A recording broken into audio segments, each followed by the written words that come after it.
Dostlar salam. Bugün məntiq üzrə belə bir sualın izahını vermiş olacağam. Burada diqqətlə baxsaq bizdən maksimum kvadrat, romb və dairənin cəmini soruşur. Normalda biz burada kvadratın qiymətini 6 verə bilərik. 6 vur 6 36, o zaman kvadratın da qiyməti 6 olmalıdır. Həqiqətən də 6-nın kvadratı edir. Və bizim kvadratımızın qiyməti əgər 6-dırsa, rombun qiyməti 2 olmuş olur və cəm 8. Rombun qiyməti əgər 2-dirsə, o zaman dairənin qiyməti 1 olur. Və biz burada yerinə qoysaq, dairənin yerinə 1, rombun yerinə 2, kvadratın yerinə 6.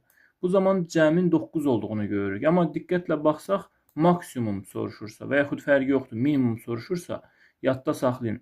Həmişə minimum, maksimum olan suallarda çox vaxtı sualın 2 və yaxud 3 cavabı da ola bilər. Deməli, biz minimum 9 tapırıq da burada. Əslində qalsa 9 tapırıq, amma maksimumu soruşur bizdən. Biz o zaman qiymətləri dəyişdirməliyik. Yəni, digər alternatifi yoxlamalıyıq. Digər alternatifi biz yoxlasaq, biz burada kvadratın qiymətini 0 da verə bilərik. 0 versək, 0 vurulsun 6, bu da edir bərabər 0-ın kvadratı. O zaman kvadratın qiyməti 0-dırsa, rombun qiyməti 8, rombun qiyməti 8 isə dairənin qiyməti 7. Və bu zaman kvadratın qiyməti 0, rombun qiyməti 8, dairənin qiyməti 7. Yerinə qoymuş olsaq və cəmin 15 olduğunu tapmış oluruq.